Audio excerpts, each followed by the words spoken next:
The biggest challenge that I have working out here is having to counteract the historical trauma that's associated with education.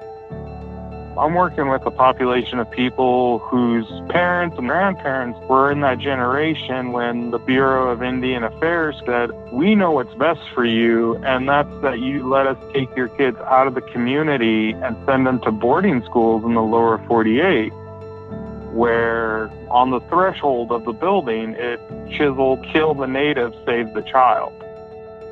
Growing up as kids, it's almost like we all think that school is the same everywhere. Maybe because it's kind of standard issue, right? That everybody goes through the same K through 12 experience. It's almost by law. But schools are not the same. The hallways are not the same. The teachers are not the same. The funding is not the same. Not only is it different at school, maybe more understandably, it is very different at home. The problems that adults go through, whether that's violence, whether that's racism, whether that's abuse, we have to remember that around all of those adults are children. They experience the echoes of all of those moments, good or bad, and that, I guess, is the center of today's episode.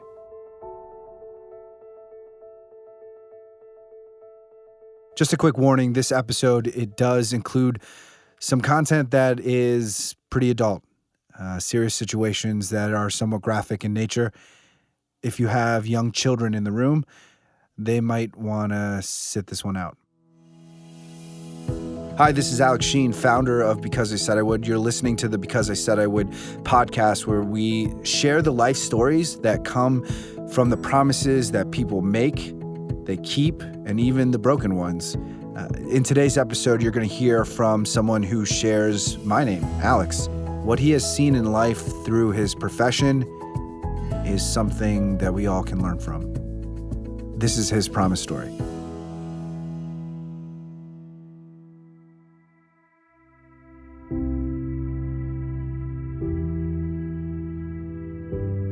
In the lower 48, when I'd go out to a house, the first thing I'd be confronted with would be a very argumentative parent who's threatening to sue you and that you are infringing on their civil rights. But the parents up here, first thing they do is they offer you coffee. They give you what food they have. Even though they know that there's a high risk that I'm there to take their kids away, they still show that level of respect and humility. I met this gentleman that I interviewed for today's episode after a speech. His name is Alex, and he used to work as a forensic investigator for Child Protective Services in the state of Alaska. His work is exactly what you think it is, or I guess was, because he's moved on since then. But he used to work with children who had been abused, neglected, and the pain that these children have experienced, well, that is common across the states. When I talked to Alex on the phone, he talked about how different it is up in Bethel, Alaska.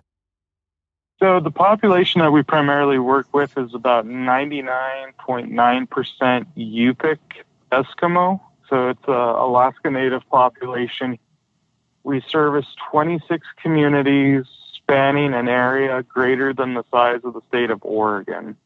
These communities are referred to as villages, and they're comprised of populations of anywhere from 25 people up to about 1,000.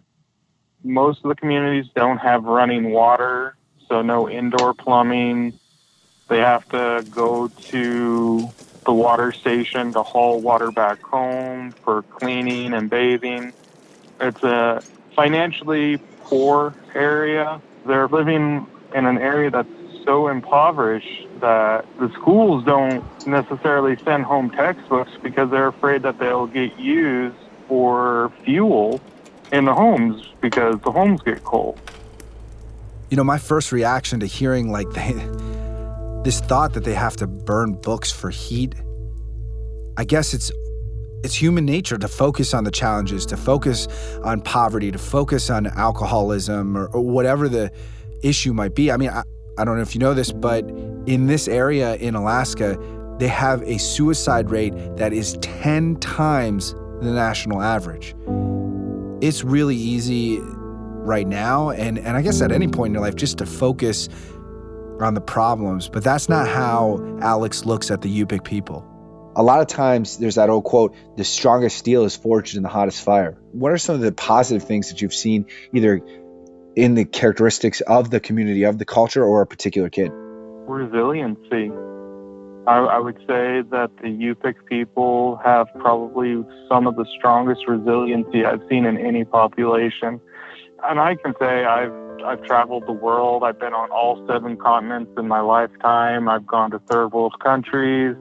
I've been to villages where people lived in grass huts. But the Yupik people have this just natural resiliency that God will take care of them. I mean, it's still a population that is facing incredible racism still today in the form of like institutional racism. But yet, these are some of the warmest, giving, generous people I've ever met. Maybe it's the warmth of the Yupik people that kept Alex in this profession, helping kids through these horrible tragedies. But it doesn't entirely overshadow the challenges of working with such difficult situations. It's actually about even history itself and what these people have gone through. The biggest challenge that I have working out here is having to counteract the historical trauma that's associated with education. I'm working with a population of people whose parents and grandparents were in that generation when the Bureau of Indian Affairs said, we know what's best for you, and that's that you let us take your kids out of the community and send them to boarding schools in the lower 48, where on the threshold of the building, it chiseled, kill the native, save the child. This population was extremely abused. I deal with parents who have PTSD associated with going into a school. The smell of chalk, breaks them down in tears. Life for a lot of kids who have a stable home, most days are simple, most days are routine. Get up in the morning, get dressed, get on the bus, head to school, have breakfast, do your classes. But that's not the case out here. I mean, we have a serious substance abuse issue out here with alcoholism. Child is sleeping in class because mom and dad were out binge drinking that night. Domestic violence broke out and they had to take care of their little siblings. That's a norm up here. Seeing a battered woman out here is like an everyday thing.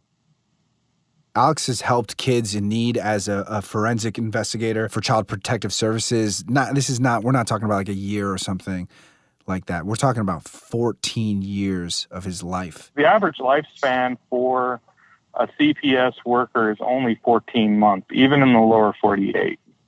And I have been doing it for 14 years. A lot of people don't last that long because what you have to see, who you have to deal with, it's just so much weight. And I could try to describe that, but Alex does a better job. So I was a forensic investigator for child protection in multiple states, with my last one being here. The forensic cases were the criminal ones where law enforcement would be involved. Those included felonious abuse, so like mom gets so enraged that she dumps a 20-quart stock pot of boiling soup onto the child as punishment. Extreme neglect, where the child has lost a certain percentage of their body weight, medical neglect in some cases, and then all of the unexplained child death. So it wasn't because of a medical cause. It was like an accidental death, but why did that happen? I'd have to get on the scene with law enforcement and view the dead child in the state that they were found. The hardest ones were always the sexual abuse cases, child exploitation cases, human trafficking cases. So Alex's job is complex, But he put it even more simply like this. The rule of thumb was is if I came knocking on your door, it was because I was looking to put you in jail. So we get all this context about the job, but even after all that, we still really don't know what his day-to-day is like. And so Alex gave me a glimpse into that world. Physically kind of walk me through just some of the examples of what you like physically had to do. You had to interview someone, you had to collect evidence, to take photographs. I mean, from an outsider, I got these like CSI Miami type of thoughts that are probably not contextual to reality. But the CSI stuff was more of the law enforcement aspect. So that would be like the troopers or the police department. They'd be collecting the physical evidence. My job was to collect the verbal evidence. So let's say that a child discloses to the teacher that she's being sexually abused. The child is brought into what's called a child advocacy center, and I would go meet the child. The child and I would go into a room where there'd be video cameras and audio recording equipment. I would talk to them and get them to open up and tell me their story about what happened and how often it happened. A lot of those interviews were extremely graphic, and I can't show any emotion in this interview because the minute you show the slightest emotion, it could shut that interview down. So as you're gaining information, you're trying to find like, okay, what clothes were you wearing? Oh, what did your pajamas look like? So on the other side of the mirror in the room is law enforcement, and they're taking all that data down so that when they get the warrant from the judge to go search the house, they can find those pink pajamas with purple elephants on it to see if they're semen. Wherever the physical material is at, it's my job to help them find it through the interviews with the kid. I respond to a beach along the river because parents got drunk and they were riding down the river in their boats next to each other, and one hits a sandbar. The stern goes up over the gunwale of the boat and hits an 11-year-old child in the back of the head, decapitating her. And I'm there on the scene, witnessing that body, talking to everybody there, trying to figure out what happened. Talking to the kids and seeing if this is like a one-time incident of mom and dad drinking, or is this a continuous behavior? If there's other children, are they at risk? And do I need to remove them from the home? The incidents that Alex has to deal with on a day-to-day basis, to someone on the outside like myself, it's just so hard to hear. But one part of this unfortunate reality is that after you do this for 14 years as a profession, these terrible tragedies just become normal to you, at least in some part. One day can seem just like another. But there was this one day where it wasn't just a story about someone else's child. It wasn't a story about someone else being hurt. That story would become his own. It was a beautiful blue sky summer day. I got to work, and one of my workers had gotten a report about concerns of a family that was potentially manufacturing and distributing methamphetamine from the home, and there were 3 children living in the residence. When law enforcement raided the house, they allegedly got everybody retained and everything was safe for us to enter. And we go in, and obviously it's definitely a meth house. It has that distinctive cat urine smell of strong ammonia. The room that the 14-month-old child was in, where the crib was also the lab. You know, these kids were living in a meth bubble, so to speak. The parents were argumentative and combative and weren't wanting to work with us, so we assumed what is referred to as emergency custody of the 3 kids. I remember mom screaming and wailing, and dad shouting profanities. The 2 older kids were taken out by my worker, and I was carrying the 14-month-old out. Up here in Alaska, it's not uncommon for houses to be built on pylons because of the tundra and the ground shifting because of the winter months freezing. So the homes are quite a bit elevated. And as I got onto the porch to walk down to the van, the dad somehow got free and charged me. And I saw him rushing at me. He ended up doing like this weird flying scissor kick, and he kicked me off the porch, and I fell about 6 feet. As I was falling, I remember instinctively turning to my back. I was so afraid of crushing this little girl because I'm a big guy. I'm 6'3" and 265. I could have easily killed this child. I remember landing on my back, getting the wind knocked out of me, and one of my workers came up and grabbed the child. The child was okay, and them saying, "Don't move." That's when the pain set in.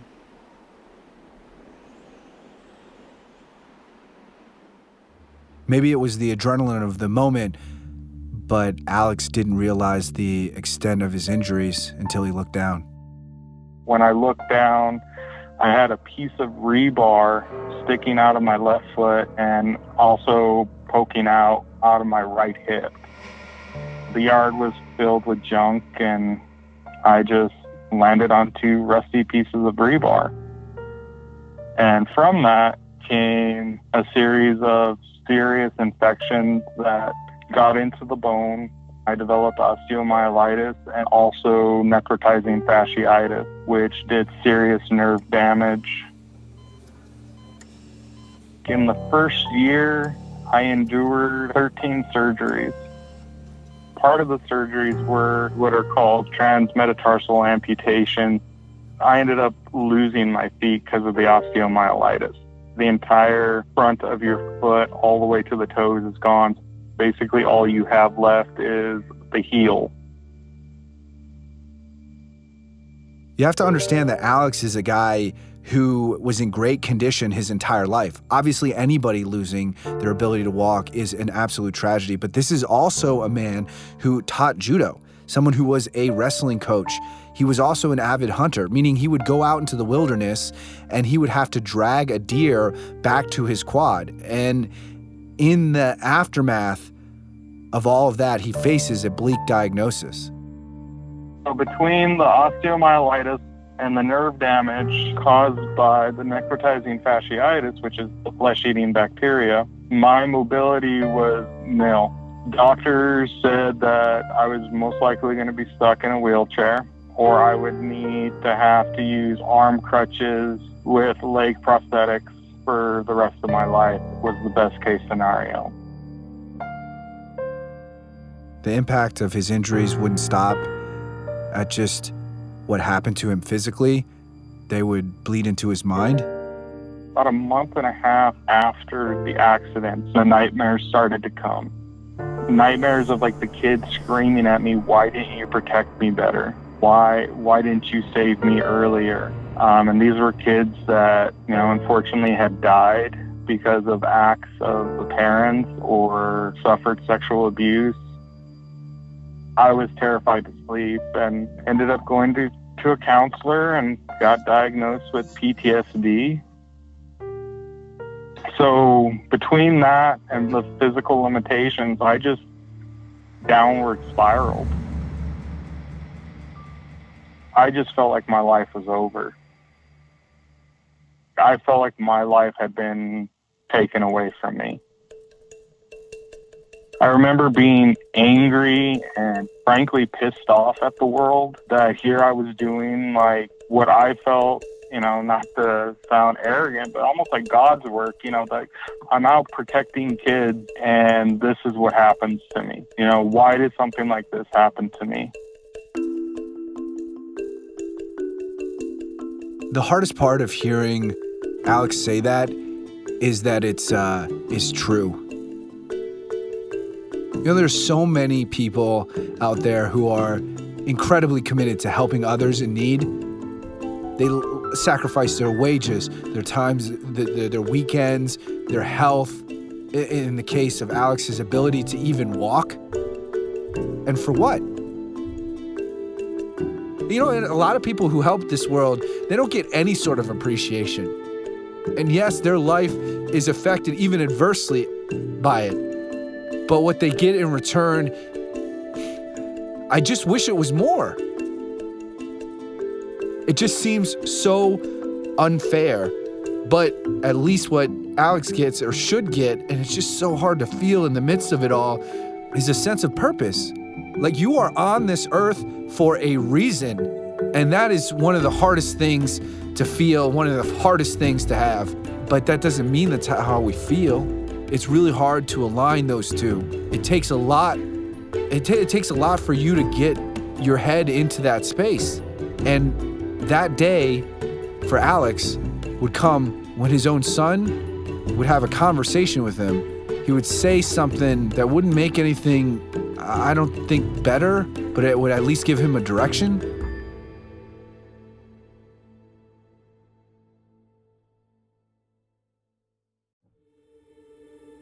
He came home from school, and I was laying on the couch. I asked him how his day was, and he was in a good mood, and he was like, "Oh, my teacher gave us these." And it was just this little white business card, and in the bottom corner it said, "Because I said I would." And him being a first grader, he couldn't really explain the significance of it. But he was like, "These are promise cards, Dad, and you write on it, you make a promise, and you give it to the person you're making that promise to, and when the promise is completed, they give it back to you." And then out of the blue, he's just like, "I want you to promise that you'll be able to walk again with me and, play with me outside, and, I want you to be like a normal dad again." And how did that make you feel? It sucked, to be honest. It cut me to the core. At this point, I was so consumed with me and my life and how life had screwed me over. And here's this beautiful little boy that all he wanted was his dad back. When he said that, I started to cry. And I told him I'd do my best. That night, I got into my car. I had limited mobility. It's where I could drive a vehicle, but I couldn't stand, walk, because the nerves were misfiring so badly and the muscles were so weak. But I ended up going to a 24-hour gym, and I got a membership. And the reason why I chose a 24-hour gym was my plan was I was going to go at 2 and 3 o'clock in the morning when nobody would be there. Because one of the things that ate at me the most is I didn't like people seeing me weak. I didn't like, having to go get groceries and people holding the door open for me so that I could wheel in. You're almost treated as a second-class citizen when you have a disability. People really do look down on you. It's the human condition to care about what people think about you, but you can only let that hold you back for so long. At some point, you just have to face the fact you're either going to get better or you're going to just let the perspective, the views of others, the challenges that you face in life, you're going to let that control you. And for Alex, that could not be his choice. Maybe if he was all alone, that's a possibility. Maybe if it was just for him, that's an option, but not when you have to look at your boy in the face and tear up a promise card. That's just not somebody who Alex is.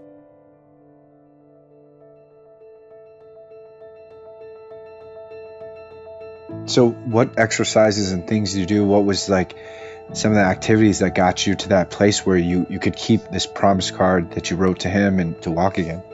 I was receiving physical therapy, but my headspace wasn't in the right place at that time.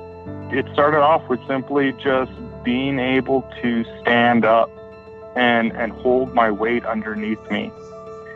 And when I kind of conquered that, then I kind of went to the treadmill. I quickly learned why there's that emergency cable on it. My legs would give out, and I'd smash my face into the dash, shoot out the other end, and get trapped between the wall and the treadmill. The belt would be rubbing on my shoulder, and I have scars on my shoulders and my back from the treadmill. But all I kept thinking is, my son wants me to play with him. So I just kept at it. And so that's what he did. And over time, once I started being able to kind of make strides with the walking, I then started to work with weights, tried my hand at yoga. I had to basically retrain my muscles. Over time, I, got out of the wheelchair and was using arm crutches, and then from arm crutches to a walker.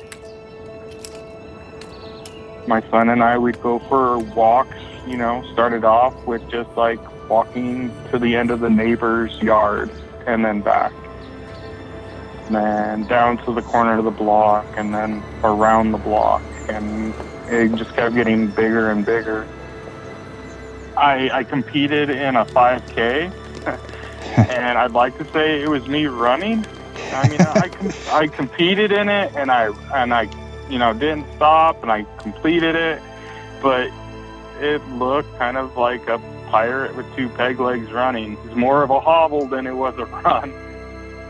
And now that I've succeeded and I'm able to walk and hobble/run, I look back and I look at what a dark place I was in, because until you get out of it, you don't really realize how dark it is.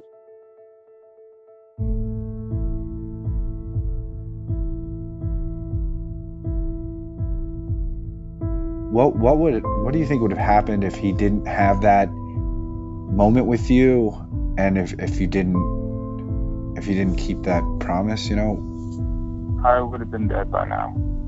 There were many nights I remember sitting on the edge of my bed with a loaded pistol in my hand, just, what's the point? My life is over. And the only thing that ever stopped me was the fear of what my son would walk in on, after hearing the gunshot. And I think my depression would have kept downward spiraling to the point that I would have started to make a plan of, he needs to go over to a friend's house tonight. This is going to be the night.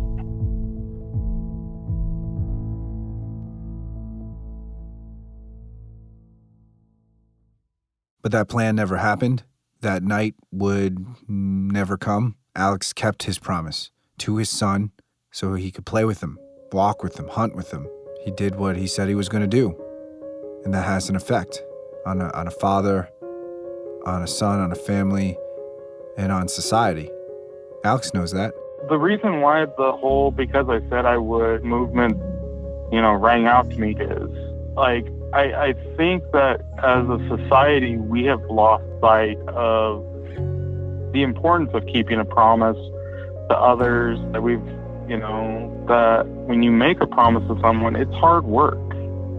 It's not going to be easy, because that's just not life. Life is going to kick you in the teeth and push your face into the mud, and it's going to test you at every turn. I grew up in a family where hard work was valued, that you're only as good as your word. And so in my mind, when I signed that card for my son, I was either going to accomplish it or I was going to die trying, because I gave him my word. By going through this recovery process or just being there for your son, what example do you hope they set? We are the creators of our own destiny. So if you're content with just living a miserable life, then that's what you're gonna live. But if you want more, eventually you'll hit that discomfort zone, and you'll find that motivation to move forward, to create the future you want for yourself. And the future I wanted was one that my son could look at me proudly and say, My dad got severely injured, and he overcame it because he loved me so much. I hope that he takes away that never to give up no matter how hard the work is. Relish and cherish the small improvements in your life, because nothing worth having comes easy in life. Whether it's rehab or a successful marriage, there's going to be dark days. And can you pick yourself up by your bootstraps and keep going even though you've been knocked down? And the answer is yes, because humans by nature are incredibly resilient. And I've seen that with not just myself, but with the families I've worked with within child protection. And I've seen amazing success stories, the families that have changed their lives, that all they needed were the tools or the opportunity. And for that change to come, you as a person have to be uncomfortable enough. You have to have that discomfort. From discomfort comes growth.